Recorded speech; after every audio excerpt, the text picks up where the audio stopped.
Such a Nerd Podcast. So white and nerdy.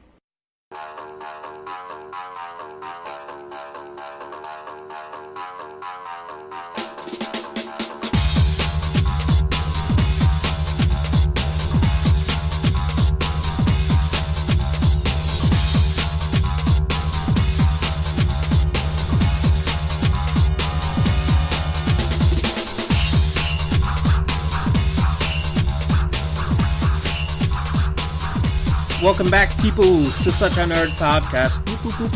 This is David. This is Josh. Drop that piece. Drop that tape. Get it right, son. Yeah, that needs to be a new club hit immediately. Definitely. Only if they have a video of Mega Man twerking. That's the only way it's going to work. That's the only way we won't ask for money. Yeah. Then you go. There you go. Drop that tape. It's your new hit, fucking Skrillex. All right, so we're back to talk about bullshit as normal. So we got all of our news. We're going to do a little Xenogears Retrospective, something we've been teasing forever, it seems like. We're going to start. And we're not going to finish. No. Probably not for 3 or 4 episodes. We're not going to finish. Somebody had to write a fucking journal about the whole thing. So I've been working on condensing it a little bit, so it won't drag out quite as much. I'm still thinking probably 3 episodes, but we'll see how it goes. Welcome to the month of Xenogears. Oh, wrong. That's wrong game. Mega Man. Wrong game. It didn't even have 8-bit music. What the fuck were you thinking? No, I was thinking. I thought you were going.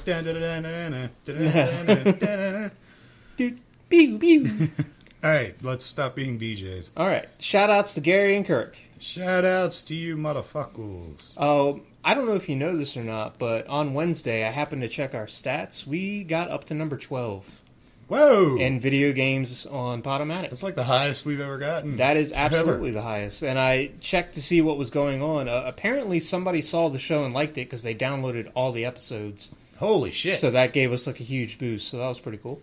That hasn't happened in a while. Last time I think we got pumped over 26, I think it was. And Well, we I hit think 12. I think the highest we've been is 17 before this. Oh, now we're even higher. Yeah. By that, I mean lower. Yeah. It's kind of weird. Yeah, it's kind of weird. All right, you got to But get either high to way, get low. thanks to everybody who's listening. We really appreciate it. Especially if you're the new guy. Leave us a review and we'll give you shout outs. Yeah, and you know, it's just 2 guys fucking bullshitting. So We're good at that. yeah, we're not getting paid to do it. It's like just me at fun. actual work where I get paid. That's all I do is bullshit. It's like half the day is pretty much just spent making up my schedule going, well, first half of the day, sit on the toilet and play with the phone. Yeah, totally. Hey, if they want to pay me for it. Hey, you okay? No, I got cock in my throat. Sorry. Yeah, that's normal. All right. That's new. Shall we go into movie news? Sure. Fucking sound, go. All right. I found this one interesting. So there was a stuntman for The Amazing Spider-Man 2. Yes. His name is B.J. Davis. That is a terrible name. It is a horrible name. I'm sorry, sir. He's suing Sony over his treatment during the filming of it. So basically what happened was, to take the job, he uprooted his entire life. He moved to New York. He took less pay, which he didn't know at the time. He thought he was getting paid the same as all the other stunt people. Found out later on that he was getting paid less. Was given an unsuspecting clothesline during a filming scene in which there was supposed to be no contact. Damn. So he went up to the guy and was like, what the fuck is going on? The person giving the clothesline said he was told to do so by the stunt coordinator. It injured him so bad that he can no longer work. Wow. Good So, job, Sony. Not only that, like, that's bad enough, but then come to find out, his name was removed from the credits of the film. Wow. So they completely shit all over this guy. And just to top it all off, it was The Amazing Spider-Man 2. Exactly. Wow. What a horse load of cock. That's all I got to say about that. Yeah, Sony just keeps... I think Shit it's, shoveling their way deeper. I think it's more damning than the fucking hack that happened. What are you talking about when their movie got leaked? Well, the movie got leaked, but they had the big hack. All the emails came out where it was them basically... talking about how they're trying to modernize and aim their films in certain directions? Yeah, and they were talking about different actors and how they were assholes and didn't want to work with them and all this other stuff, so... Oh, shit, I just remember how it's like, oh, well, kids like this, they think it's cool, we should have this in the movie. Yeah. I didn't know about them being like, oh, this guy's a fucking douche.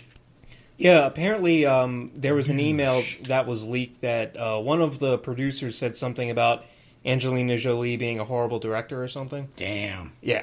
So Good job, Sony. There was a lot of really damning stuff in there, but I think this is by far worse. I mean, It's just fucked up. to be that Tom Petty to go in and take his name off the credits.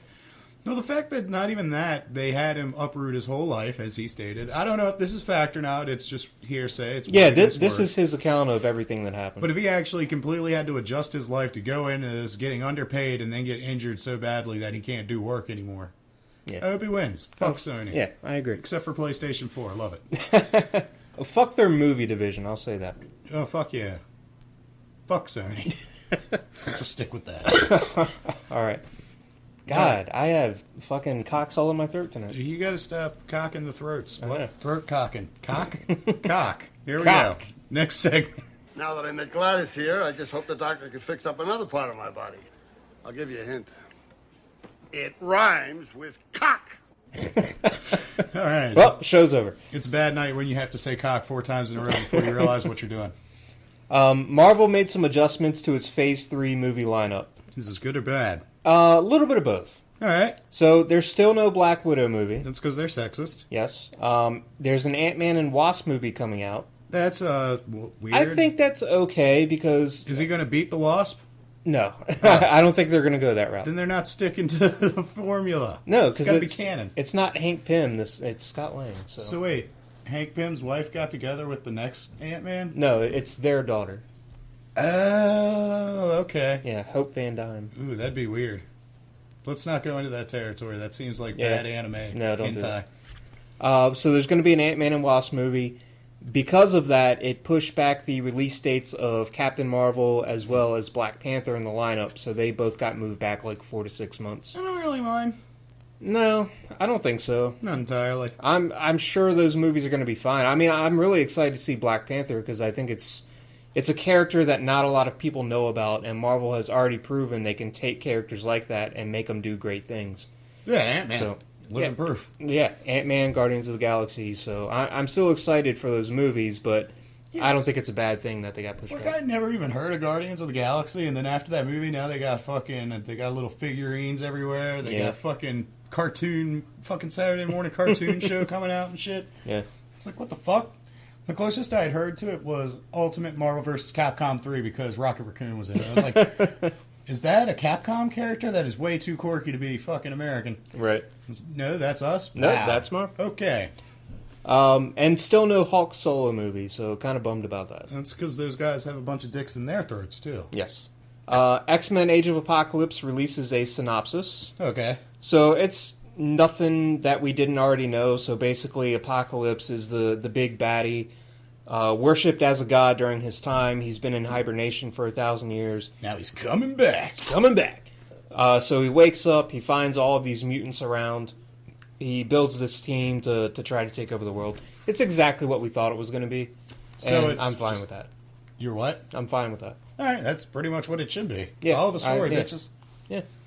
If you got something laid out before you shouldn't be like, well, that was cool, but let's scrap the whole thing. Yeah, let's make him an alien from outer space, and yeah. Let's make them aliens, but still turtles.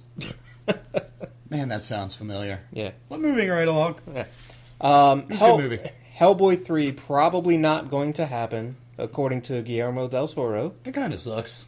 They're good movies. Yeah, The so second one was super lore heavy. basically what he cited as the reason for this is that it's getting harder and harder to get money for these. And Hellboy is not a low-budget movie, but compared to some of the other superhero movies, it is low budget. It's because it's not one of the more recognized names. Well, yeah, and he also said that the first two, they didn't do terribly well at the box office. I mean, they made their money back, but it was in home sales where it really blew up and, DVD, Blu-ray, and he's like, that well has pretty much dried up. Everything's digital, on-demand, pay $3 to rent it, kind of deal. Or steal from the internet. Or steal from the internet. But yeah, that's basically what he says, is that it's getting harder and harder to get money for these little side projects that he wants to do. Well, that kind of sucks because they're really good. They're well done. No, I enjoyed both of them. Yeah, I thought they were both really good. I didn't pay for either of them. but I liked him. What an ass. Rick Moranis said he was approached to be in the new Ghostbusters reboot, but turned it down. What the funny part about that is he said he wants to get back to acting. It's just not that movie. Yeah. Nah, Yeah. I'm fine. Yeah, he and that's basically what he said. He's like, they wanted me to come in for one day of filming, have a 5-second cameo. I don't see the point, basically, is what he said. I thought they actually... Headlines are so misleading these days, because I read the headline saying that. I didn't realize it's like, we just want you to walk in and be like, bumbling nerd. Yeah, pretty much. And walk away. Yeah. Fuck them. Yeah, so I really can't... As cool as it would be to see Rick Moranis on screen again at all, Yeah. would be amazing. But I understand his point. You've been away for so long. You don't want your first, big comeback to be a 5-second cameo. Fun of... They're probably making fun of what you were doing in those movies. Right. Because let's face it, he wasn't playing the big, brawny hero character. He was playing... Well, he kind of was in the second one. By the end. But... throughout the rest of the movie, bumbling, idiot, nerd kid. Yeah. So, I could see them just trying to make fun of him, basically. It's like, hey, we got him. Let's make fun of him. Now get the fuck off our set. Well, either way, I'm glad he wants to come back, because I miss Rick Moranis. And I'm glad he didn't do the Ghostbusters cameo. Yeah. Fuck them. Something that made you happy in the pants. Fuck yeah. Took the cocks out of your throat. Never. It's never going to happen, sir. Skydance says the Terminator franchise is not dead, Yep. but is on a little bit of a break after they realize they need to clean up some of the problems of Genesis. Yes, they're doing basically surveys. Yes, Undercover. they're doing surveys. What did you like? What did you didn't like? What did you didn't like? I like that. I'm going to use that. What did you not like? What did you didn't like? To see what they can do better, going forward. So, not dead. They still want to make movies. He basically guaranteed, we're fine. I thought it was a she. Well, it might have been. It's a she. She basically said, we're fine. The movie's going forward. We're just taking an input from our fans before we move on. Yeah. I can appreciate that and respect that and be happy that it's going to come back. Yeah. And I think one of the biggest things that they cited was that fans don't like the little gag humor, like the Arnold smiling thing, which they've now done in 3 movies. Like, stop that. I don't want the Terminator to do that. I don't want him to talk to the hand. No, don't talk to the hand. They weren't as bad about it as they were in No, other they definitely movies. weren't. They definitely weren't. But it just needs to not be there. All right, I can agree. I'd love it just being mostly serious. Yeah. Mostly. Mostly. And they mostly come at night. Mostly. Seth Rogen said he approached Neighbors 2 like Marvel would one of their films. Oh, shit. Does that mean he's going to hire a director and then be like, I don't give a fuck what you think? Not quite like that. So basically what he was saying was, when you make a comedy and you want to do a sequel, as you spit your beer out. Nope, stay in. Like the cocks in the throat. All right. Like a goddamn champion. When you want to do a comedy sequel, what tends to happen is people look at the first film and say, okay, what do we need to do to recapture that magic? And they do the same fucking movie. They do the same, and look at the Hangover films. Perfect example. Yeah, you watch the same 3 fucking movies. Exactly. So he said with this one, the way Marvel does their films is they take it and say, okay, we did that. How are we moving forward? What are we doing that's new? And that's how we approach this film. So he said there's not going to be like rehashed jokes, or obviously some of the characters are coming back, but different scenarios, different jokes, all that good stuff. Good. I agree. Hopefully it works out and it doesn't just come out to be the same fucking movie. Yeah, don't do that. Fuck you, Austin Powers, even though all your movies are awesome. They are. It's They so funny. recycled all the movies. Yeah, they really did. They're like, we got these 2 new joke. gags, so Yeah. let's do these 2 new gags and just rehash the dick jokes. Hold the fruits up in front of the melons. Yes. Yes. All right. Money. The owners of the house that was used during the filming of The Conjuring are now suing Warner Brothers, Damn. citing having to deal with vandalism, threats of violence, and constant trespassing. The fuck? From like neighbors or? Yeah, just fans of the film, like, they actually received threats of violence, like somebody calling up, like, your movie scared the shit out of me, I'm gonna come fucking kill you, type of stuff. Okay, so they wanted money, so they leased out their house, and now they're mad because there was an audience. Yeah. Fuck you. The fuck out of here. Yeah, buy an alarm system and There's a fucking go to reason bed. you signed a fucking contract. Maybe you should have read it. Instead of being like, ooh, money. Well, did you see the house? I mean, they obviously needed the money. John Wick 2, starting development at the end of this year. Fuck yeah! Expected to be released late 2016. Fuck, am I still gonna be alive by that point? Jeez. It's only a year. Jesus. Jesus! Jesus. Now we gotta find a gay Jesus. Alright. Oh, that's stereotyping. Oh, wait, we can probably do that. What? Can it be... Stereotype? Well, we do that, but... No, gay Jesus. Can it be gay Jesus? I love you, Jesus. Jesus Christ. Transformers 4... Oh, excuse me. Yeah. Boo. Transformers franchise confirms 4 more sequels. That's 5, 6, 7, 8. It's going to be 8 fucking Transformers movies. I hate Michael Bay. I was done after the first one. I was done after the first one. Yeah, okay. Third one had some funny moments, but only because we are watching it off to the side and only catching awkward random jokes. Yeah, Wang, Deep Wang. That's the part we caught. Yeah, exactly. Yeah, that part was pretty funny. It's like, that dude keeps saying Deep Wang? Yeah. All right. That works. Yeah, I still haven't watched the 4th one. I'm never going to if I can help it, so... I started it and passed out 5 minutes in. Yeah, please stop making these movies. All right. God damn it. Kevin Speechberg. Yeah. Kevin Feige responds to Steven Spielberg comic genre quips. So we talked about this before. Yeah, didn't he say it's going the way of the Westerns? It's going to be like the Westerns. It's a fad. It's going to fade out. Yada, yada, yada. So this wasn't Kevin Feige coming out and being like, fuck you, Steven Spielberg. But he basically said, if you look probably. if you look at the Marvel movies that we control, they are all different. And they are. So you have, like, the Avengers is the big action team-up. Yeah. That's the big budget go-to without supermassive storyline. Yeah. And then you had Winter Soldier was more of like a spy thriller kind of movie. It was big fucking PTA about the NSA? Is that the way you say it? Yeah. Sure. Public Service? PSA. Oh, PSA. I fucked that up. PSA about the NSA. It's off by a letter. It was about the NSA. You had Ant-Man, which is more of like a heist film. I know you haven't seen that one yet. But I haven't. I'll see it. Guardians of the Galaxy was a space opera, of course. It was more along the lines of Star Wars. So his point is that every movie is different, and it really is. It's a good point to make, because it's not like a Western where it's like, this one's about cowboys. This one's about cowboys and Indians. Oh. This one's about cowboys and robberies. Oh. This one's about dead cowboys. This one has a train in it. Fuck. Which one is that? All right, on to video game news. All right, this segment is brought to you by Daddy Juice. Gotta love it. Microsoft exec Phil Spencer says that the PS4 has a huge lead, and they are not sure if the Xbox One can catch up. So, yeah, I mean, this is basically, I don't know if it's fact. Yeah, I don't know if it's Microsoft admitting defeat, but basically saying, yeah, we fucked up. I think it's just basically them saying, yeah, we fucked up.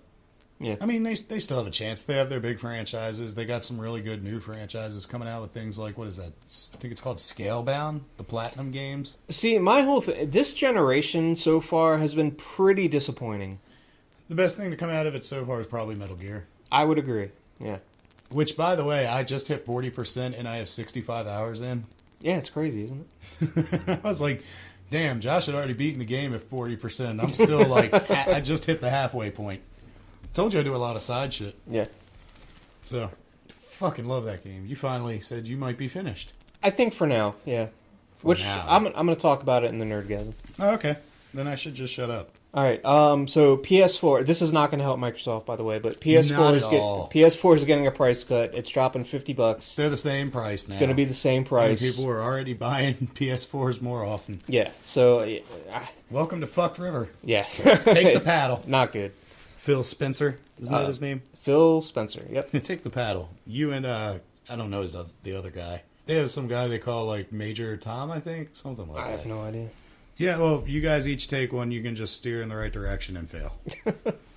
I love my Xbox. I haven't turned it on in 2 months. Yeah, it's great. Street Fighter V. Lara was officially revealed, so we had the leak last week. Yeah. Now it's been officially revealed. But Ono was pretty sad. Why? Because he couldn't troll more. He still has more. Because, well, here's the thing. Sort of. I mean, they've already pretty much figured out the next character's name is going to be Zen. Yeah. As we talked about before, Ono, he always trolls with Blanca. Mm-hmm. He does not like Blanca. It's his least favorite character. But whenever you look at his office, he has Blanca shit everywhere. So he was trying to troll everybody, so that's why he was, putting up the Brazil stage like, oh, it's going to be a Brazilian character, ha ha ha. And then the image of Laura got leaked. He was still going to try to troll people.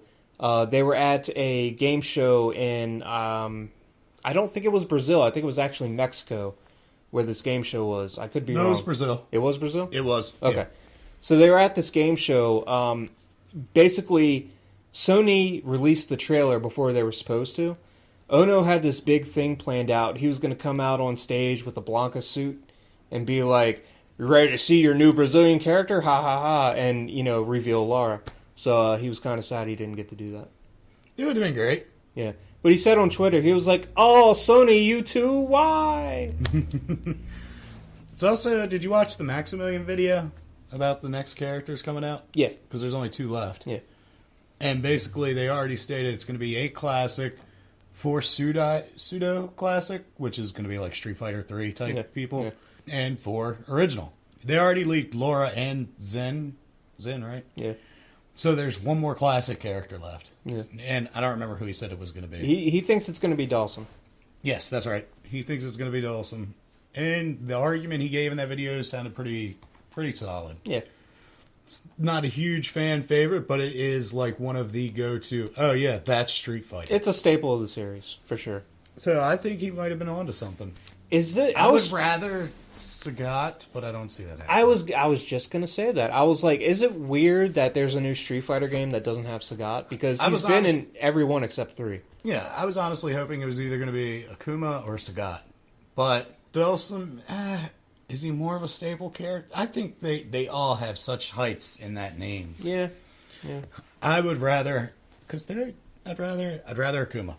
If anyone else, Akuma's the one I'd go. That's my go-to.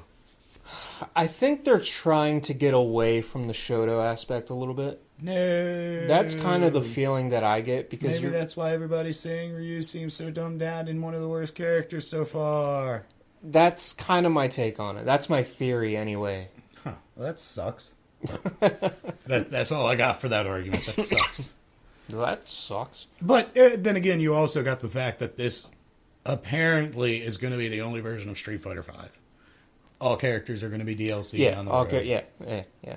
Buy it with money or fight money. So there's already rumors going around the first 2 DLC characters are going to be Alex and Urien. Yep. So probably. We'll see how that goes. No Guile either. That's weird. I don't mind. No, I don't either. I never cared for him. I'm not a big Guile player, but it's just kind of weird. Let fucking, I don't even remember who that big Guile player is. Knuckle-Doo? Knuckle-Doo. Was it Knuckle-Doo? Knuckle-Doo plays Guile, and then isn't Dominion? Yeah, Dominion. I was about to say, isn't there a Yomi player? Yeah. Yeah, let Dominion worry about that.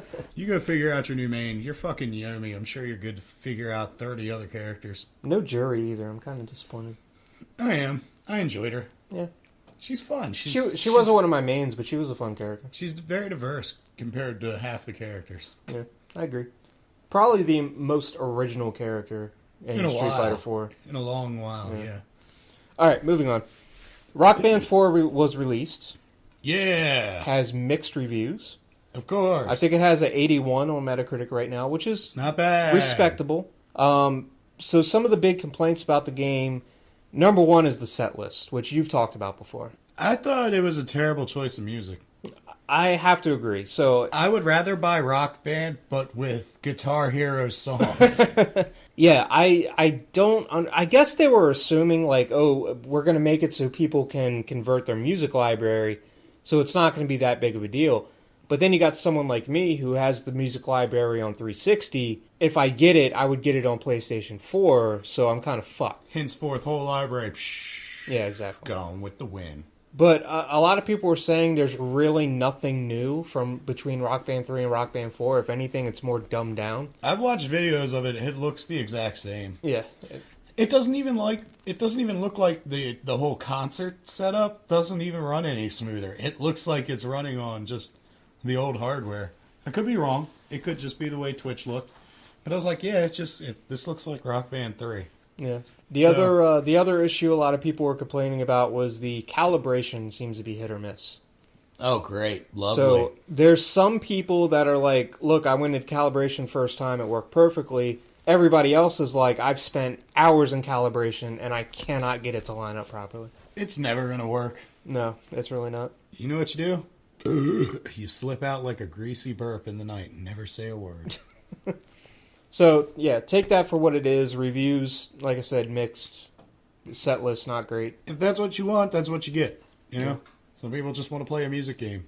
Yeah. It's not like you're going to be like, well, there's 3 other fucking music games coming out. No, there's one and it's guitar only. So, make your choice. Alright, Rise of the Tomb Raider. Yeah. It's going to have DLC, which we already knew. It's going to have microtransactions, which we already knew. Gonna have microtransactions. They went into detail. I guess we didn't know. I knew.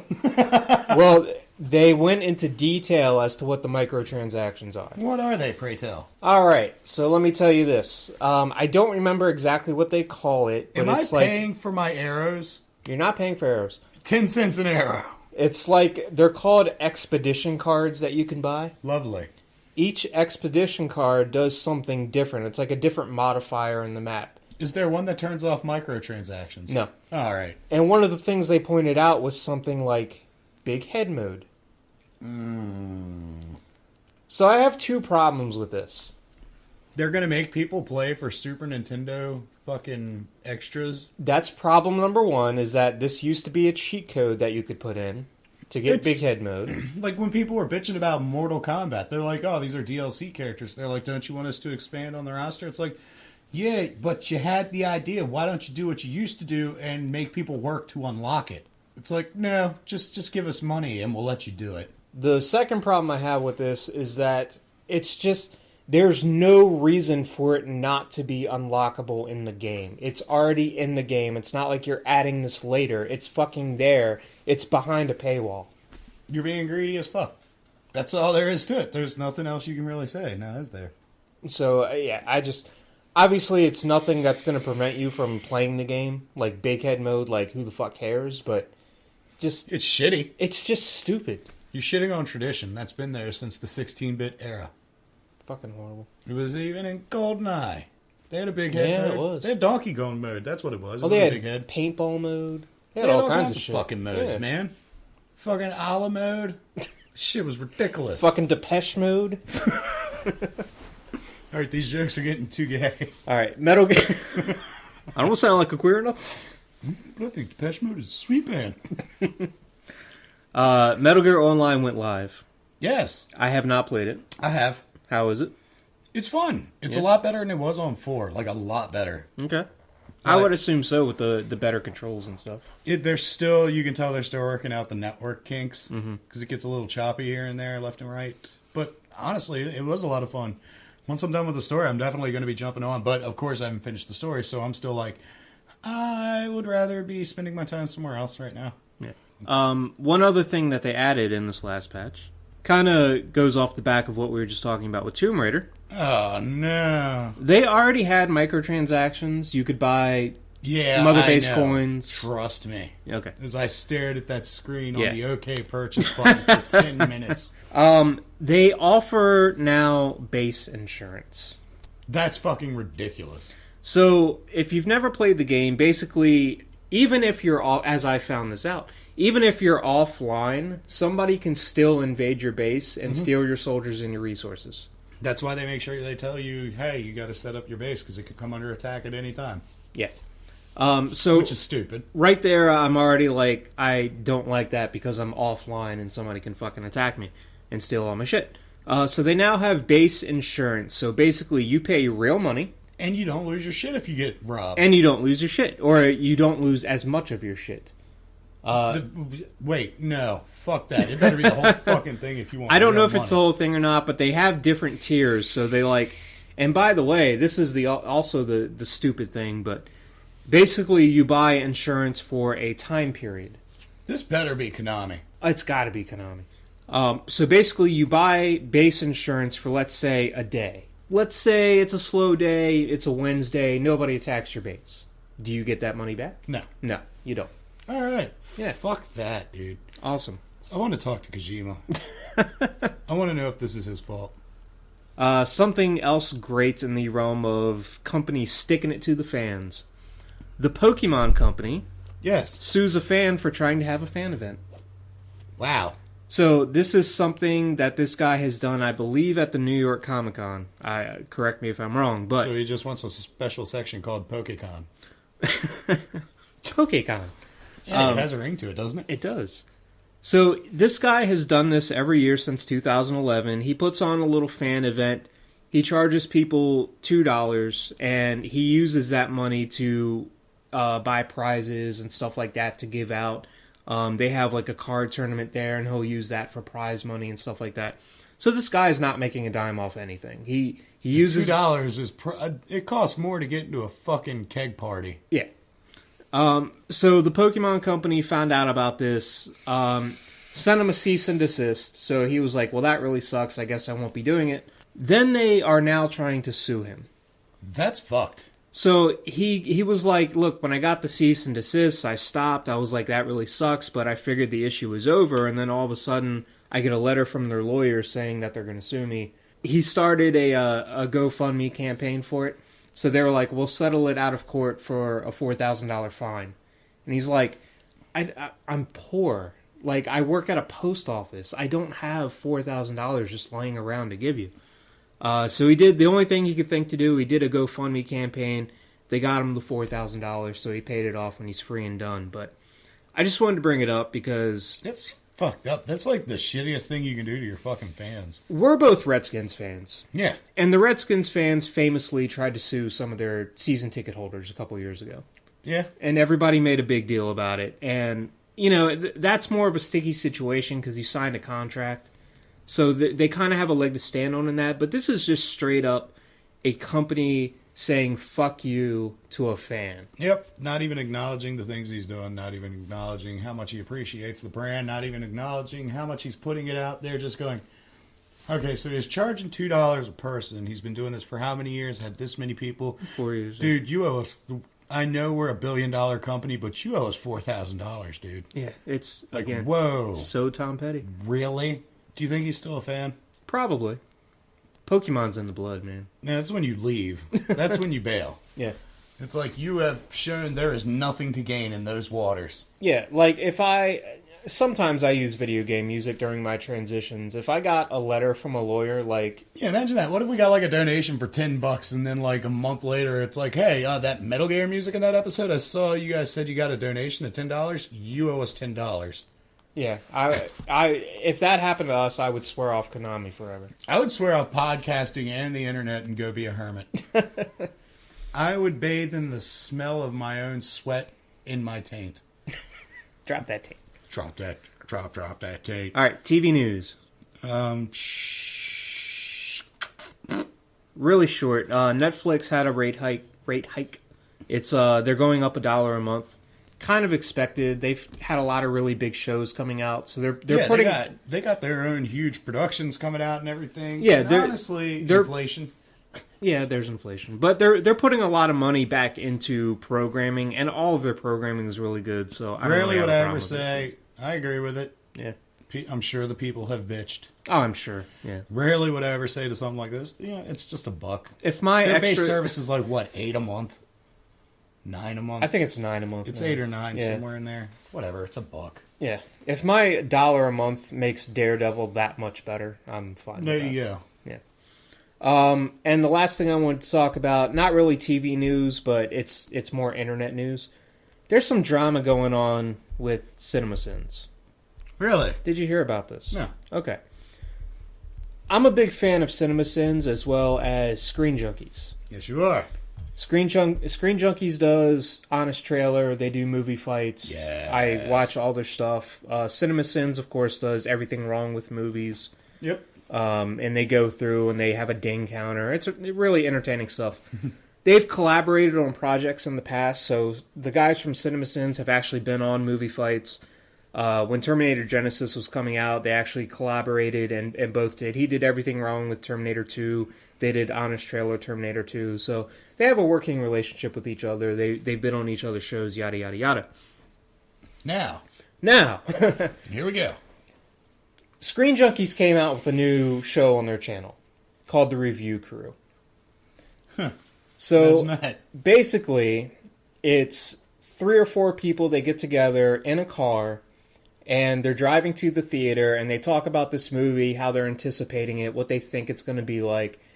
They go watch the movie, they come back into the car, and then they talk about, what they just saw. So it's like real live reaction as soon as you're leaving the theater.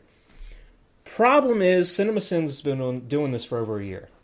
So there was, and Jeremy posted a video, and he was like, how I'm feeling about a certain thing. And I was like, okay, that's kind of an odd title, and I clicked on it.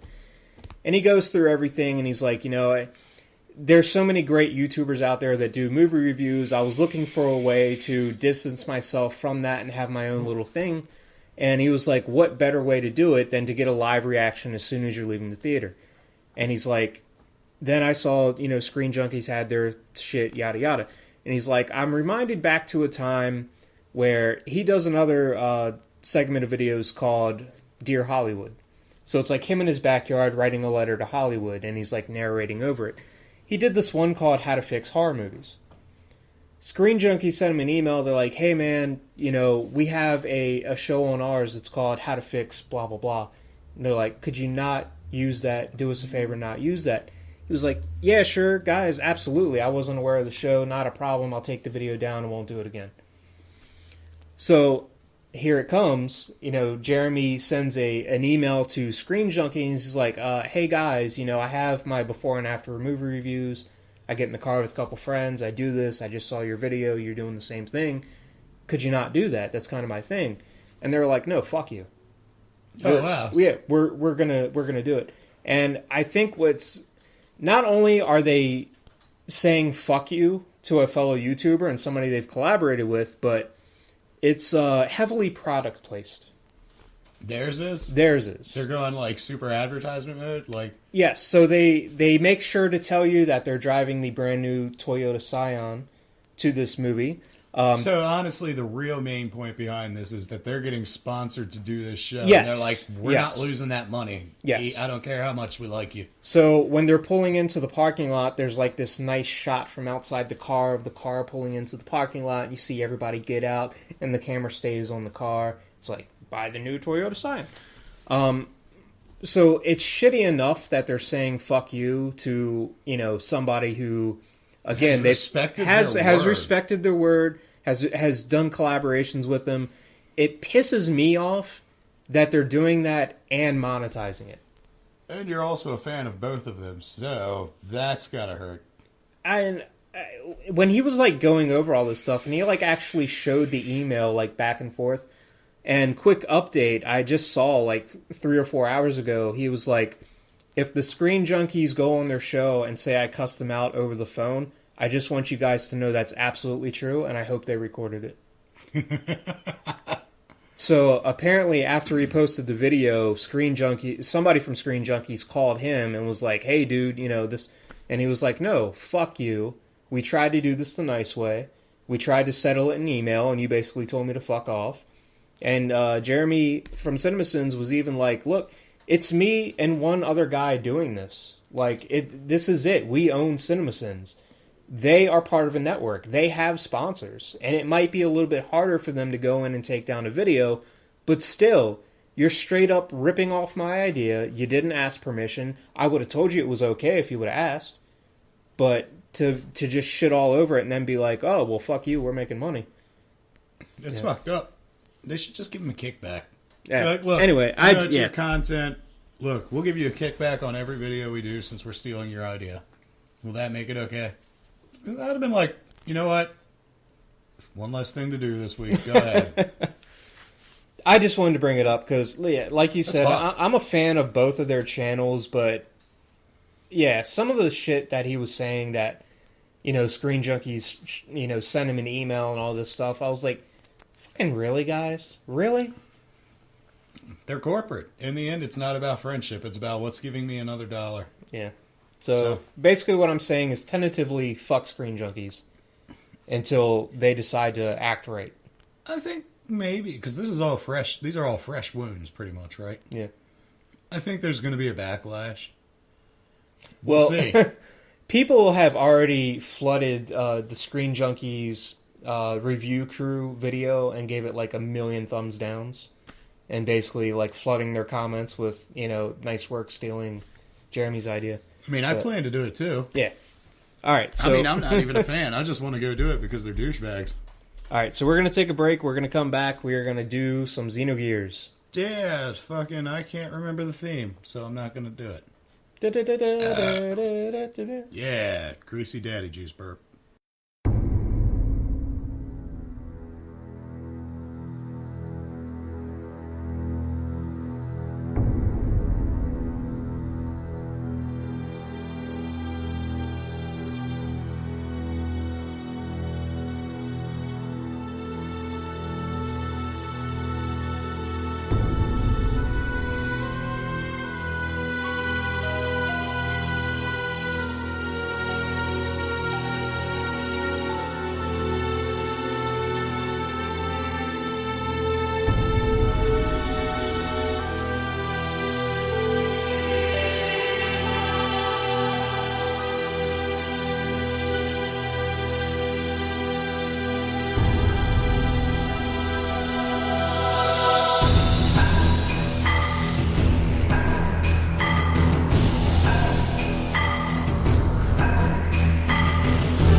Is David. We already did that part. I'm doing it again.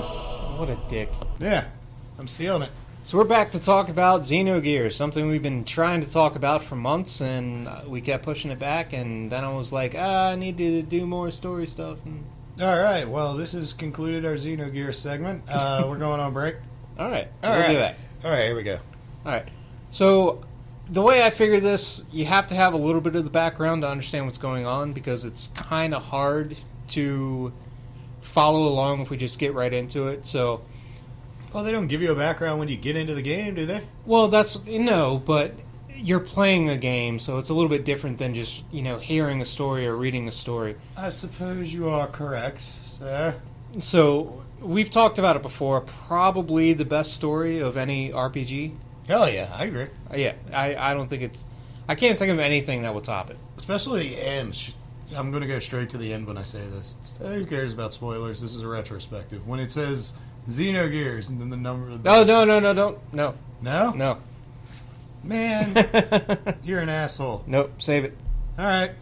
So no, the story's fantastic. The characters are, for the most part, pretty well rounded. There's a couple duds in there, but so in addition to the story and the characters, one of the big changes to traditional RPGs was the combat system. It was very different, and that's what drew me to it to begin with. I would absolutely agree. I don't remember what game it was where they had a demo for it. I think it was just a PlayStation Magazine disc. No, it was definitely a Square game. It might have been Tobal number 1. Or... Actually, yeah, you're right. It wasn't... I don't think it was Tobal number 1. I think it was the Saga? Frontier Saga? Saga Frontier. I think it was Might like have been. Saga Frontier. Yeah. Because I got it from a guy who owned whatever game it was. He's like, hey, try out this demo disc. And I was like, I need this in me now. So, But no, the combat, in traditional RPGs, it's just, move the cursor to attack, press the button, and the guy attacks. yes, this was still pretty much in the day of turn-based RPGs. Yeah. Mostly dominated by JRPG. Yeah. And this one is still turn-based, but the combat system is basically, you have your light, medium, and hard attacks. Light is 1 point, medium is 2 point, and then heavy is 3 points. It was like a pseudo-fighting game system, sort Yeah, of. kind of. Yeah. Yeah, you had to actually memorize the attacks you want to do. Technically, not completely memorize, but have an idea. Yeah. Because once you start into the combo, they did bring up options. Yeah. It's like, oh, to finish this combo, do this. To finish this combo, do this. But still, you had to have a general idea of what you were doing, and that was awesome. Yeah. So when you start the game, you only start out with 3 points, so there's not much you can do, but the fun really opens up once you get the 4th point, because then you can do The finishing attacks. the finishing attacks. Yeah, so you can do light into heavy, and do a Boom. death. They call it death blows. Yeah, that's when you start your special attacks. Yes. It's like magic that doesn't cost you magic points, so you don't have to be afraid to spend it. That's very true. That was always another big draw, is because when you play games like Final Fantasy, you always want to do the big, massive attack, but it's like, I really should conserve my magic points. But Yeah. in this game, it's like, you know that combo, fucking run this shit. Right. So the downside to doing the combos, though, is that you basically for every button press you do, you get experience towards learning a new move. But Yes. but if you do one of the death blow moves, you don't get experience towards learning another. Really? Move. Yeah. I thought you did. Nope. I did not know that. That explains a lot, actually. No. So you have to do varied combos in order to learn all the moves. So once you get 4, you'd have to either start doing to learn the next move, blah, blah, blah. It'd be like triangle, triangle, triangle, triangle, or triangle, triangle, square. Yeah. Huh. I probably did know that back then. I just don't know it now because it has been a long time. So in addition to the death blow combos, obviously, the death blow combos were great, but I think what really captured it for me was the gears. Can I pause this for a second and say something I hope they add to PlayStation 4? They let you bring back your PS1 library from PlayStation 3? Wouldn't that be great? Because I have Xenogears on my PlayStation 3. I do not have it on PS4, and I do not own a PS3 anymore. I don't understand why they haven't done that. Maybe they're working on it. Who knows? But that'd be really awesome because I had some really fucking sweet PlayStation 1 games. Yeah, they would have sales all the time. I would just go in and start buying shit. I didn't even wait for the sale. I saw Xenogears pop up in the marketplace and I was like, bought. $7.99. Bye. I put at least 20 hours into it before I quit again. Yeah. That's what comes with playing those games. Yeah, it does. You get to the point where you feel like I've fucking I've my nostalgia's good. satisfied the nostalgia meter. I'm for good. now. Yeah. I would have gone back to it and probably finished it, but I didn't have a PS3 anymore. But the gears, and obviously the story or the name of the game is called Xenogears, so you're like, what the fuck is a gear? Gear is a badass fucking mech. Exactly. So you climb inside of this thing and you fucking fight big things. It's Pacific Rim. It's the same fighting system, but altered. Altered slightly. So yeah, you still have the combo attacks, but instead of taking points to do things, every gear has a fuel limit. And you can run out of fuel. Yeah, you don't want to do that. Which I have done. I remember specifically doing that on quite a few occasions, including the last boss. Oh, wow. Yeah, That's a very sad moment when you run out of fuel on the last boss. But yeah, and it was just so great. And in that one, it switches from the sprites to the polygons, which polygons in the PS1 era really stand out. Yes, a bit. People complain nowadays about, I can kind of see like a bump on his shoulder that looks like a polygon. Those days, you're like, wow, look at that. It was like large 50 polygons. Yeah, that's it. Yeah. That isn't even an eyeball on a game today. No, that's not. And it's insane because I think out of all the like the retro games that you look at in those eras, I think in something like Xenogears, it stands up a lot better. I would say it does, yeah. Because these are robots. They're giant robots. Yeah. I think that really lends to the aesthetic. Did I say that right? Is it aesthetic? Yeah. I think it really lends to the shit they're trying to do. Because the giant robots, they still look pretty damn good. Yeah, and it's a giant robot. You expect it to be kind of blocky and yeah, and exactly. I think even with the limitations, I think it cultivated into helping it produce more of a charm to the polygons. Yeah. Which is why I think it's really cool with the human characters' sprite animation. People always said it looks kind of muddy because it does do a lot of zooming in, zooming out. It kind of does. I mean, I can see that point, yeah. But the animation and the pixels are fluid. Yeah. And it looks good. All the attacks look great. Yeah. There might be one or two I can't think of off the top of my head that look bad, but all of it looks great. And when you go to the big robots, it switches to the polygons, and it works. Yeah, it does. And it looks great. And I want to play it right now. Another big thing for me was the soundtrack. Beautiful music. Yeah, great. And this was a Squaresoft game. And I was about to say, you made notes. Please say you noted some of the other games the composer did. I did not. Oh my god. I probably should have, but...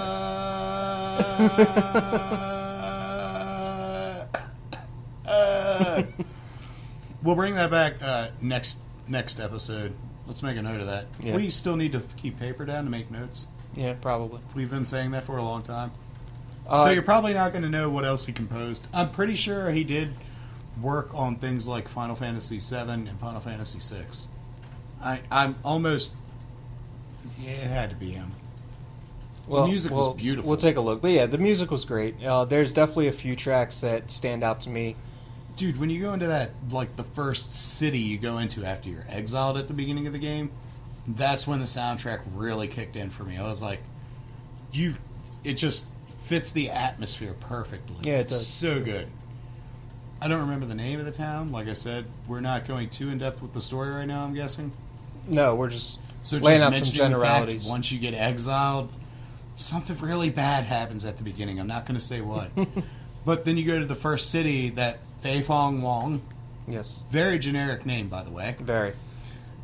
You go to the first city Fei Fong Wong had ever been in before, and the soundtrack, once you get into that city, amazing. Yeah, completely different from anything you've heard up to that point.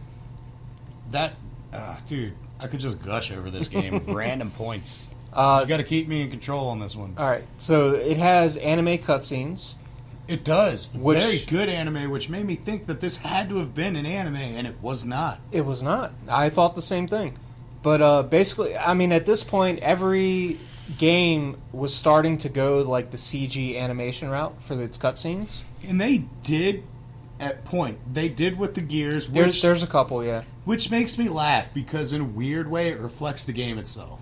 Yeah. Because it's pixels versus polygons. When it comes down to the story scenes, it's animation versus CG. And I was like, that's symbolism. But yeah, That's anime... the most intelligent thing I've said in a while. I should get a slow clap. Can we get more people in here for that? Oh, no one's joining. Wait, golf clap. Kitty, clap, clap, kitty. Gonna click clap like a horse.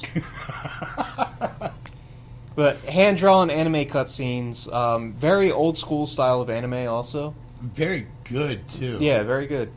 I desperately hope there was actually an anime. I was like, there's no way they went to this extent for this game. There's got to be, like, full Well, yeah, anime especially movie. the thing that you were going to talk about a second ago, where it gets to the end and it says... Dude, Yeah. the mind-blowing part. Yeah. One of the best endings in a game I had ever seen. Yeah. My jaw was on the floor, and I was like, wait, you can't be over now. I need more. Need more. So, U.S. release was almost canceled due to significant religious undertones of the game. I can believe that. I can absolutely believe that. So Especially in that era. Because nowadays, I don't think it would have even batted an eye. probably not. But in the time frame, what was it? It had been like 90. 98. No, was it that late? Yeah. Damn, it made it. I guess we can't say that, can we? I was going to say, were we that bad? No, obviously. I didn't mute my phone. Sorry about that. Kanye folks. West strikes again. It's not Kanye West, that's Atmosphere making fun of Kanye I know. West. But, no, for as in-depth as they go into talking about religion, and then, I'm not going to point it out right now, but with the complete change in tone as they're getting so in-depth into being about religion, it changed everything, and I was like, that's like Christianity. Dude, that's exactly what I thought when I was younger playing that game, and I was like, Yeah. it came off so much as like the leading religion, and then just out of nowhere, it's like, by the way, these people, yeah, let me tell you what we actually do with them. Right. Mind blown. Again. Although never officially stated, it is all but confirmed the game was rushed to completion. And that's definitely, once you get to the second disc shows it all. it's noticeable for sure. It's like, hey, instead of letting people explore this world, let's just have the character sit in a chair and tell a story. Yeah, there's a lot of reading during the start of the second disc because they cut a large portion of it out. They still had to tell the story, but they didn't have time to design the levels and all that, so they're like, oh, we'll have the character sit He's there. going to just jump to the main dungeon. We're going to explain what Yeah, happened. He doesn't have exactly. to talk to anybody. Yeah. Now, even when it actually came out, when playing that, I was like, this is rushed. This doesn't seem right. I just played like the most amazing game ever, and now it's like I'm sitting in a chair and reading 17 pages of dialogue. And basically what it boils down to, again, this was a Squaresoft game. Squaresoft, and I was going to save this for another episode, like we could do like a Squaresoft retrospective, but We can still do it. yeah, It can just basically be a mention now because we're going to get in depth now. Squaresoft had Final Fantasy VII. Mm-hmm. It comes out, it's a massive hit, it sells PlayStations. It's the game that it defined that generation of gaming. It It's really the did. game that made me buy a PlayStation. Yeah. So Squaresoft is enjoying all this success. They started funding some smaller projects, like Bushido Blade, like Awesome game. Brave Fencer Musashi, like Xenogears. Really badass game. Brave Fencer Musashi, awesome. Yeah. Don't pass it up. If you have a chance, play that shit. Yeah. So Kind of corny, great game. they started funding some of these smaller games, but the Xenogears was really kind of blowing up as far, like budget-wise. They were spending a lot more than they wanted to spend on it. And it basically came down to Square being like, well, this isn't a Final Fantasy. We're not going to put any more money in this. I believe it. Yeah, I believe it too. Obviously, we should believe it because it's the truth. Yeah. And like I said, although it was never officially stated, and even now the creator of the series has never said, yeah, they made us rush and finish the game, but it's clearly obvious. Dude, that second disc takes it's a left turn out of nowhere. Yeah. It's like I'm going down this straight path, and then it's just like, oh, this is where we are now. Okay. All right, so let's get into the actual story. All right. Do we have enough time for that? Well, yeah.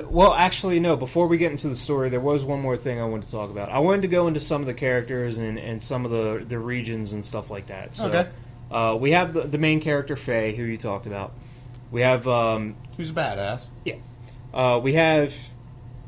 I don't want to say he's a mentor, but he's kind of like... He's there to guide Faye. It's a side-end, right? Yeah, Citan. Which actually... I call him side-end. Funny story, when I was doing research for the game, in Japan, his name was Shitan. Yeah, I see why they changed it. Yes, so when they brought it to America, it's Shitan. Obviously, in America, we're going to say Shitten. Hey, Dr. Shitten. What you doing? Shitten? Checking another rectum? Yeah. Boy? You cornholing somebody? So they changed his name, of course. We have Ellie, who's the main female of the story. Yes. Kind of Faye's love interest as the story progresses. The strong female lead. But not your typical love story, I'll say. Not at all. We have Bart. By the way, let me pause this. The first game I'd ever seen a sex sequence in. Yeah, there is one of I was those. like, huh. Well, that just happened. We have Bart, who is the leader of a band of pirates. With the laughable name. Bartholomew. Yes. Okay. Just Bart. Do they call him Bart or Barts? Bart. All right, Bart's is Final Fantasy V, isn't Yes. it? Okay. Either way, Bart, you're an American. You know where you're thinking. Yes. There's only one Bart. There's only one Bart. And it is not that guy. No.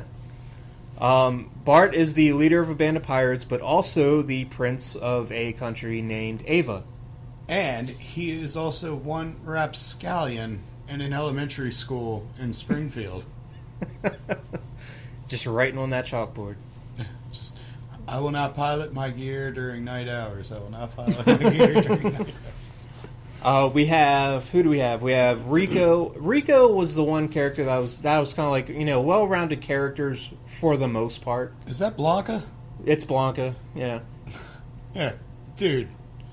That's Blanca. It is. I don't care who they call him. It's That was Blanca. Yeah, they just needed another character, basically. Oh, he's a fucking mutant from the streets. Why is he green with orange hair? Yeah. Have you ever heard of Street Fighter? Don't do that. You did it anyway. We have Billy, who's kind of a priest, so to speak. He brings the revelations, my son. Yes, he does. brings the revelations. We have Esmeralda. Oh, I know you're talking about the mute. Yes. She's awesome. She is awesome. She's badass, actually. Which she... I think she was in my final party. She has... Even though it's a small part in the game, I would say it's one of the better parts. Because it... Are you talking about the ending cutscene? No. Can I even mention what she does in it that No. she does differently from the whole game? Nope, don't do it. Okay. Dude, you know me, when I do retrospectives, I go everywhere. So those are your main characters. There's one more in there who's kind of a throwaway character. It's the girl who rides on top of the gear. She doesn't actually get into it. Yeah, I don't remember who she is. Yeah, exactly. Did I get her? I did. I've played through this game 8 times. Didn't she have purple hair? I think she had, No, I think she had blonde. Well, no, it might have been purple. I'm trying to remember her. It's been a while, but I'm pretty sure I know who you're talking about. Yeah. Obviously, throwaway character because I don't even care. Let's move on. Yeah, so those are the main characters. So in this world, there's a couple warring kingdoms. You have Ava Yeah. and Kislev, who are at war with each other and have been at war with each other for centuries. Yes. You also have Nisan, who is... It's like the equivalent of the Vatican, I guess you would say. Mm-hmm. They call it the religious sect of Nisan. So yeah, that of course comes into play later. But Ava and Kislev are the big countries in the game that are kind of warring after each other. Like I said, Bart is actually the prince of Ava. He is on the run because his hometown has been taken over by a dictator who wants this war to continue. You have Solaris. Yeah. Solar City. Solar City, yeah. Can we say that? I don't think we can. This episode is brought to you by Solar City. No, I can't say that, but... We're sponsored. We have Solaris, who is basically like the technologically advanced civilization of the world. Aren't they the ones doing all the archaeology, digging out the gears? No, that is the Ethos. Fuck! Yeah. See, this is why I didn't want to talk. The ethos are like another religious group. Well, kind of religious, kind of not. It kind of mirrors Christianity in some ways. This is going to sound terrible, but it's not meant right. Are they the sand people? They're not the sand people. Who are the sand people that attack you in the desert? It was just bandits. They're just bandits? Yeah. I thought they were part of a religious sect trying to keep you out of the archaeology dig. No. Fuck. It's been too long. See, this is what happens. This is research versus redneck. Yeah. That's what this should be called. So Solaris, and then Shivat. So Shivat is basically a floating city in the sky. Yeah, Shivbot. Yes. You see it throughout the game, and you're always like, Shazbot. what the fuck is this? And you end up there one day. You end up there one day. So those are the main countries that you kind of have to be aware of for the story. All right. Yeah. Yeah.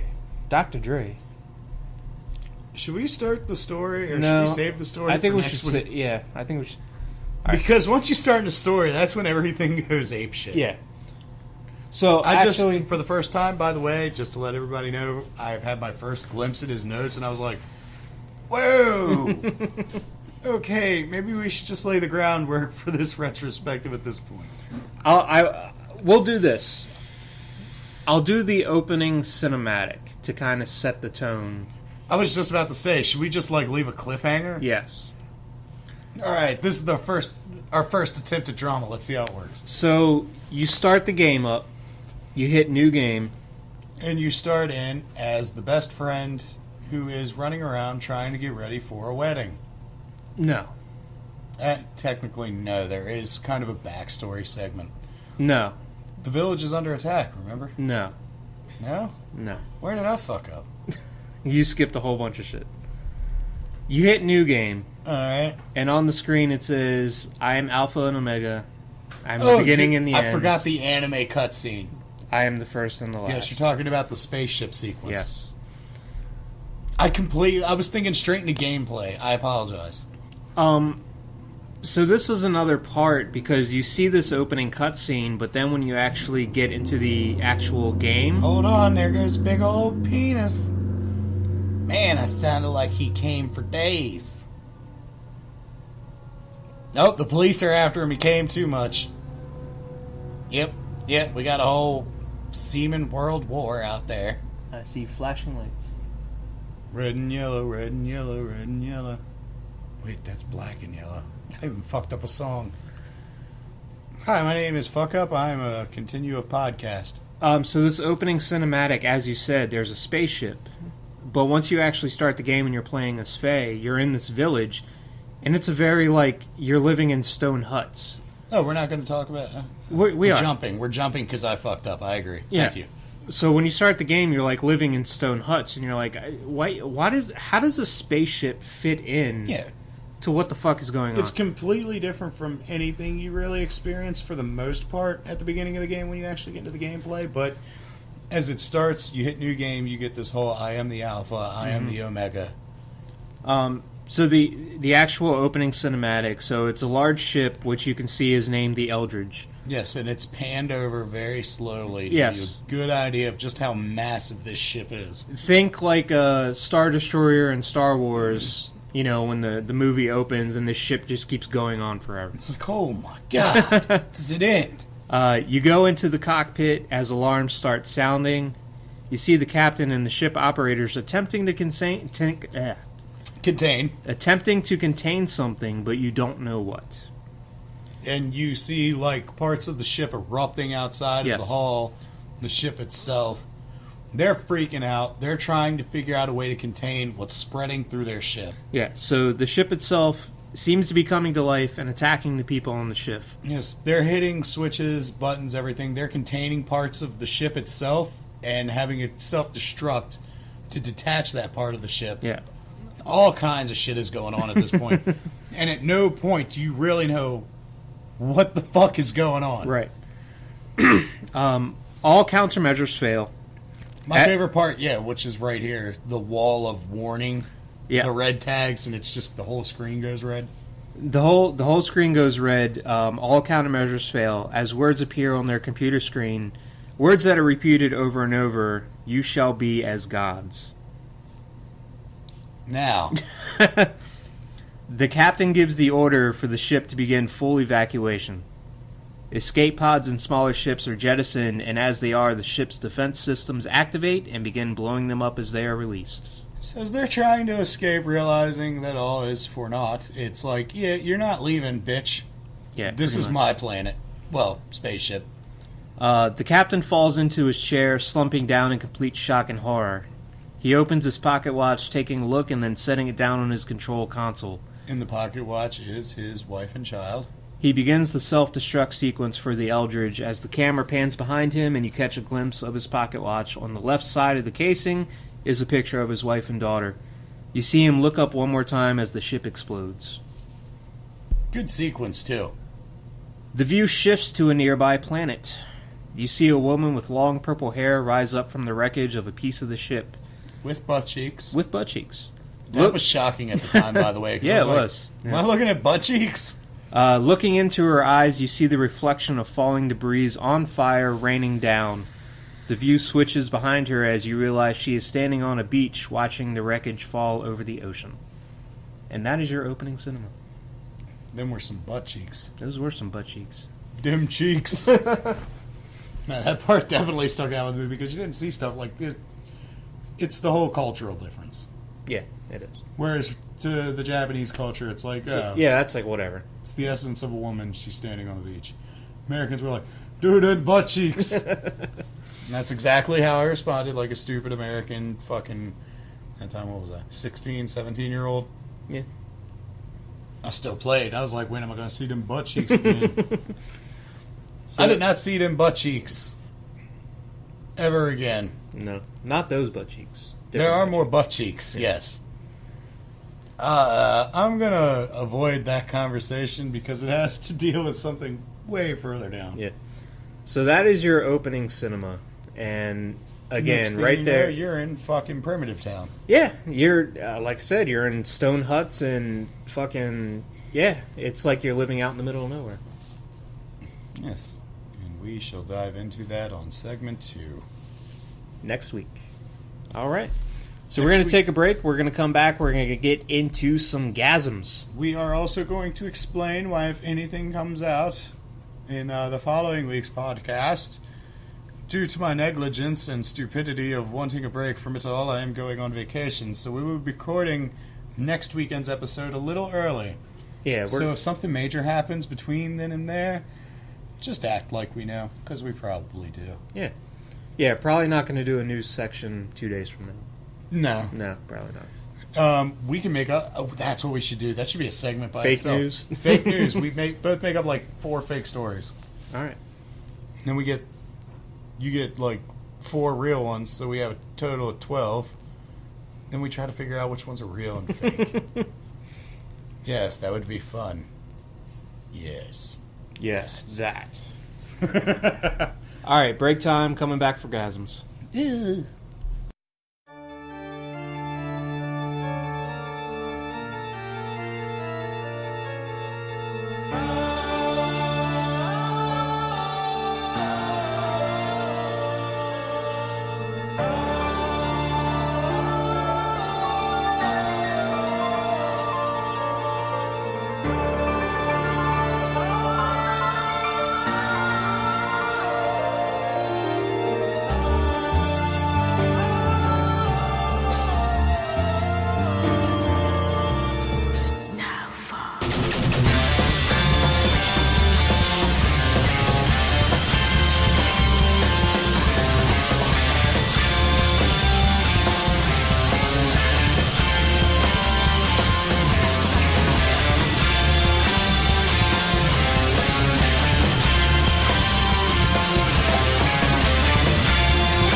my god, I'm so having a nerdgasm.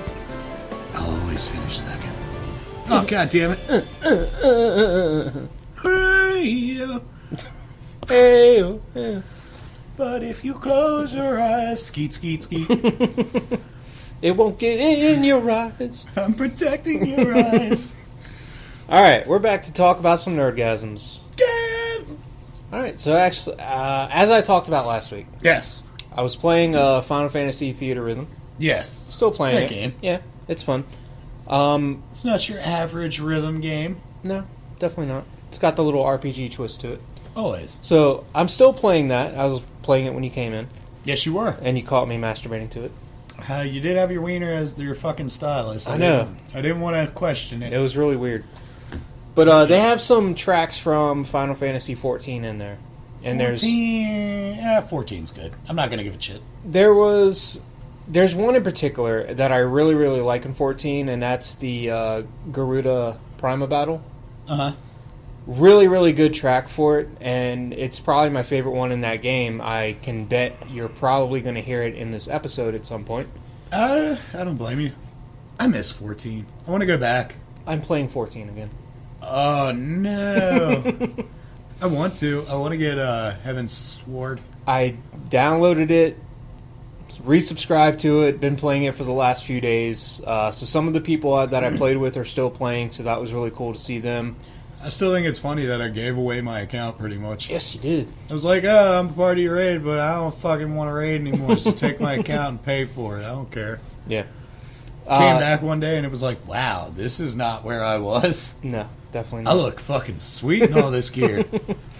Oh, yeah, that gear is so outdated at this point. Probably.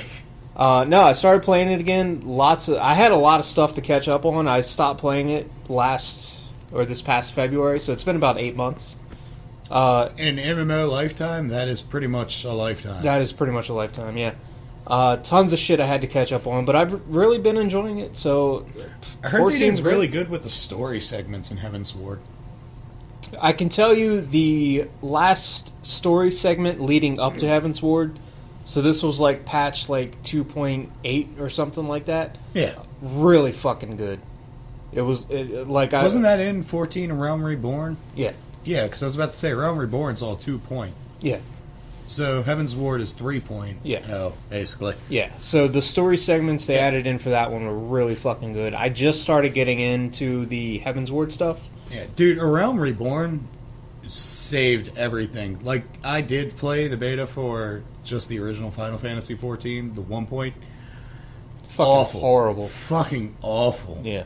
It was so convoluted and so... Like, I don't even understand why it took so much power. I didn't think it looked that good. No, it didn't. And then when they were like, well, we're going to dumb down the graphics and everything, I was like, it's going to look worse when it didn't look that good. I thought it looked better. Yeah, I thought After it did that. too. Yeah. I was like, I'm not sure what they were doing, but I'm glad they figured it out. Yeah, and I played 14 when it came out, like 1.0. I remember... Yeah, I bought that. That's the only reason I had A Realm Reborn and gave it a chance, is because they were like, hey, by the way, we're relaunching this game. If you previously bought it, we're going to give you a free month. And I was like, whatever, I'll check out this piece of shit. And I was like, resubscribe. Yeah. Let's do it. It was really good. Yeah, it was really good. So yeah, I've been playing that again. Watch Mojo did top 10 mature anime series. By the way, I'm super jealous that you're back in an MMO and I'm not. Get in on it. I can't. I don't have time. I know. Time is of the essence. I am not playing it the way I was before, where it was like hours on end. I don't think anybody could play it the way we played it when it first got relaunched. No. Now it's like 2 hours a night max. It was like, man, this game is great. I can't wait to be fucking level capped. By the way, 2 weeks later, I'm level capped. When did you sleep last? I don't remember. When they added the ninja job, I remember somebody in our free company. He was like all about it. He's like, I can't wait for it to drop. Can't wait for it to drop. Dude hit level cap in 36 hours. Holy shit! It was ridiculous. I can understand. I was one of those nerds that were like, new WoW expansion. Who wants to race me to fucking level cap, bro? you're sitting there at fucking 6 a.m. and your eyes are straining as you're trying to stare at this computer screen as your body is begging for sleep, and you're like, 2 more levels. Just 2 more levels. Shut up, body. You need nothing but Hot Pockets and pizza. Shut up. This segment's brought to you by Lito's Pizza. Fucking delicious. So Watch Mojo did top 10 mature anime series. What do they consider mature? Not, Are they just talking not about hentai. hentai? No, Okay. not hentai. So they're So talking, they're talking about like Claymore and things like that. Yes. All right, And I can dig it. like 4 or 5 of my top of all time were on the list. Like Ninja Scroll, I'm guessing, is on there. Ninja Scroll's I'm guessing on there. Ghost in the Shell is on there. Ghost in Shell not on there. Whoa! Offended. Berserk much. was on there. All right. Honestly, I gotta say, Berserk was great. Highly disappointed though, Why? because I had heard about what the anime was about, and Okay. I went in to watch Berserk, and I was like, "Oh fuck yeah, this dude's coated in this fucking majestic demon armor." Where he's suffering through all these blows, but he can't feel it, but his body is getting destroyed underneath. Mm-hmm. It never got into that, and it left with the cliffhanger that this is where we're going to go, and then it was like, yep, we're done. And it's like, so everything I was waiting for was the big payoff at the end that never happened? Okay. You guys suck. That was kind of like, and this wasn't on the list, but Ninja Resurrection. Oh, dude. Ninja Resurrection, at first, I fucking despised it. I hated it. By the end of it, I was like, oh, fuck yeah, definitely. Let's fucking do this. And it was like, yeah, we're done. We're and done. It was like, yeah. huh. Pretty sure you just got my attention and my moonies. Can we fucking do this? No, we're done. Yeah, like the last couple episodes of that were like, fucking right, this is getting Yeah, awesome. it got super fucking... Oh, dude, it was so awesome at the end. And then it's just like, next time on... Yeah, it's not going to happen. I hate that shit. But no, Berserk was on there, Hellsing was on there. Hellsing, which one? Ultimate. Fuck yeah. I've seen this list. Yeah. I did. I think I watched it 2 nights ago. And then I was very happy with the top spot. I agreed with all of them, Yeah. pretty much, for the most part. The top spot is one of my favorites of all time, so I was happy with that. I didn't understand, because, quote me if I'm wrong, I don't think Neon... Yeah. I don't think that should have been on the list. No, I agree. I don't find enjoyment in that show. No, when they put that up there, I was like, huh, really? That was the only time I was like, well, I don't agree. Yeah. At all. Yeah, Neo Genesis Evangelion. Thank you. I can never remember the name because I have no interest in that series. No, not really. And I like mechs, but... No, dude. We've talked about it many a times. We're both huge mech fans. That show did not do it for me. No, me either. I would say if you want a good mech series to watch, fucking Code Geass. Have you seen that? Yes. That's a good one to watch. Because you told me about it. You did watch it? Yeah. Did you watch through the whole series? I didn't watch the whole series, no. You gotta finish it. The big twist at the end, I almost ruined it for you. Don't ruin it. Dude, there's this huge twist at the end, and it is so good. It made M. Night Shyamalan... He cried white tears. He came out of his eyes. It was such a good twist. I'm coming out of my eyes. My last nerdgasm for the week, the fucking Redskins beat the Eagles. Yeah, we can all get down with that. How great was that? Except for the people I'm about to talk about. You guys in fucking Pennsylvania. It is kind of funny, the people I'm about to talk about, they're all out of Pennsylvania. Well, fuck the Eagles. Yeah, fuck the Eagles, dude. Just bullshit. Oh my god. And I've been to games at FedEx when Philly's playing, and I guess because we're not far from Philly. We're only like 3 hours from Philly. No, it's not far at all. So it's not a thing for them to travel. And it's always like 40% Eagles fans or whatever, and it just pisses me off. So just the thought of all those Eagles fans going home sad gives me joy. Dude, not too long ago, there was a poll, and we were considered the worst stadium for fans. I believe it. Because we'll sell our tickets, because it's like, fuck the Redskins, it's Dan Schneider. Yeah. Fuck him, he's a piece of shit. But we'll sell them, and it'll be to the opposing team, and it'll be like, oh yeah, it's fucking Cowboys versus Redskins, 50-50 audience, if we're lucky. If we're lucky. It's probably going to be 40-60. Yeah. We're a terrible team. I mean, I'm not going to lie. They haven't been good for a long time, so it's not surprising. I mean, win games, and you won't have that issue. I'm still a fan. I'm still going to watch you. It's my team. I fuck the Ravens. I refuse. Quote the Raven, fuck the Ravens. You know? So. All right, what do you got for gasms? My gasms are kind of different. I think they're very different from what I usually do. Okay. So you had an unusual gasm. I have two, and they're both podcasts. And I got a burp. Can you say something? Something. Oh my God, you're a fucking dick. Holding back the burp. All right. I've always been... I listen to podcasts and everything. It's like, oh, we're going to talk about this. We're going to talk about that. Recently, since fantasy fiction... Yeah. I did it.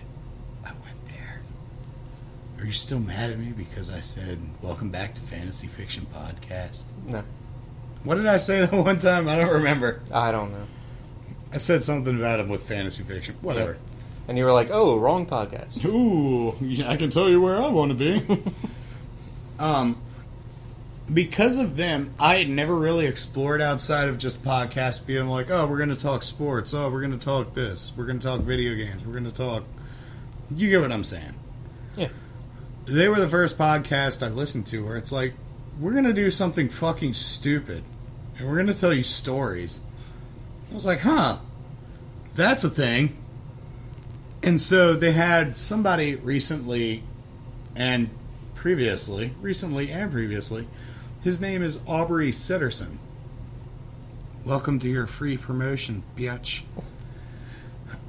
He came on there and he, like the way he did his story, the way he pronunciated, the way he exaggerated, the way he was able to go down to a soothing tone.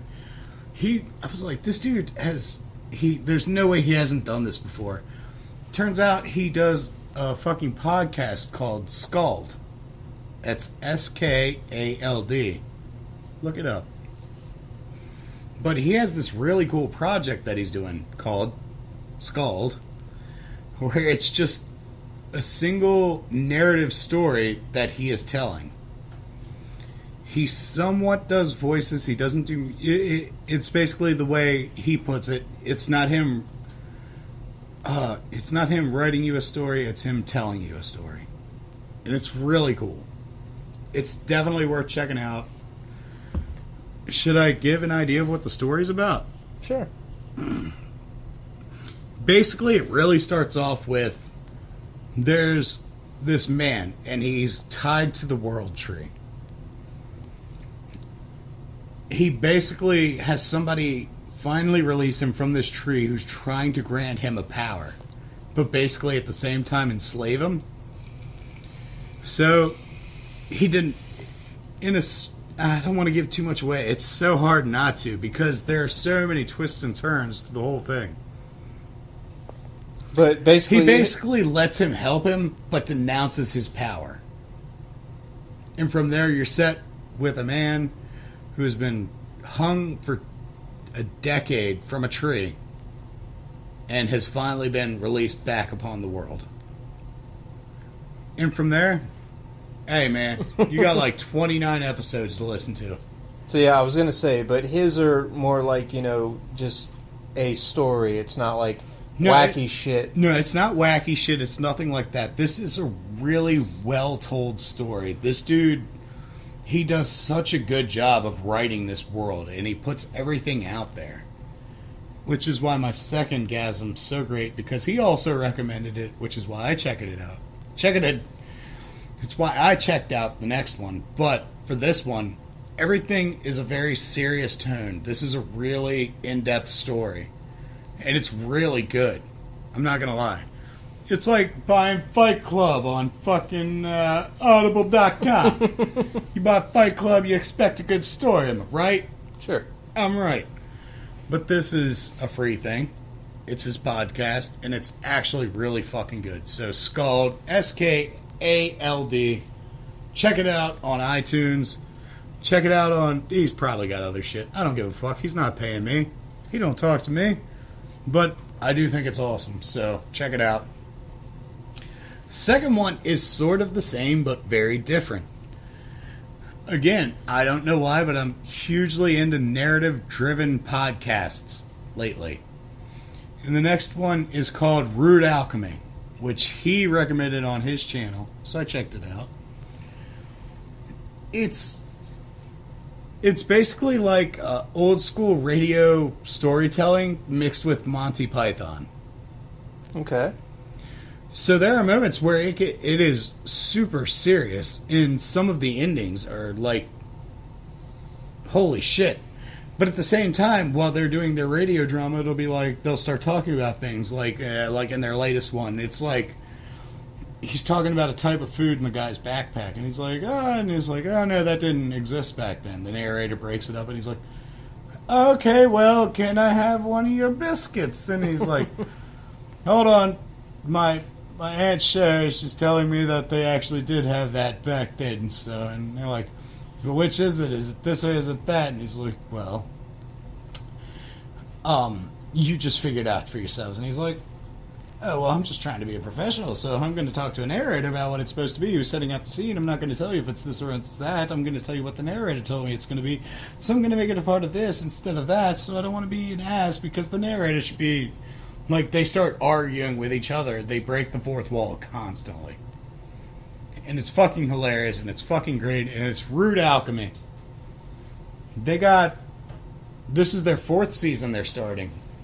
The new one they've started is about Salem. Okay.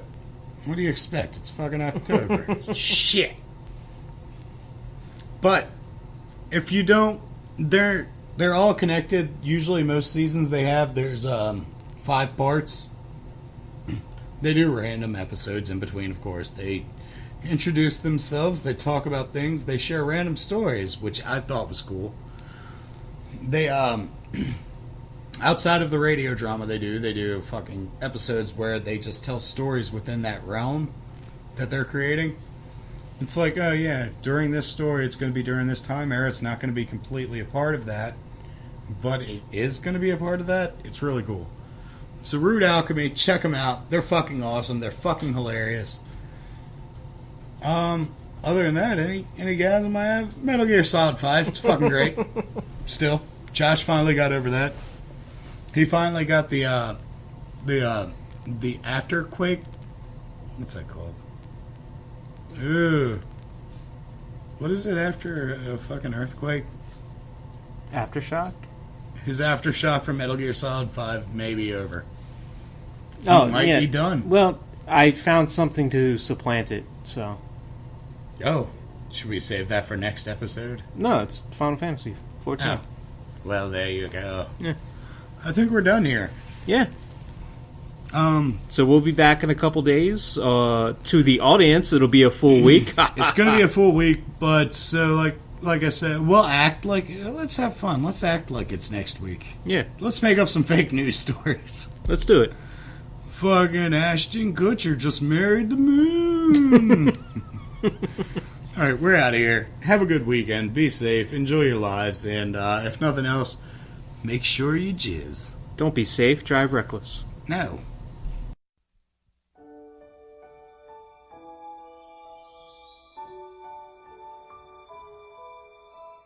Little boy at peace.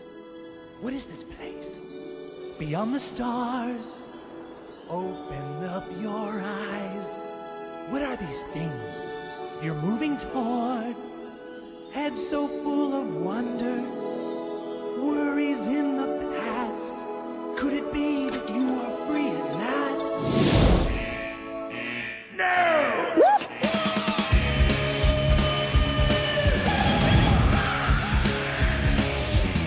Little boy, you're going to hell. You set my words for rocking the fuzz, and now this is your tale. You ain't going back to see Disneyland's hell. Little boy, time for you to play.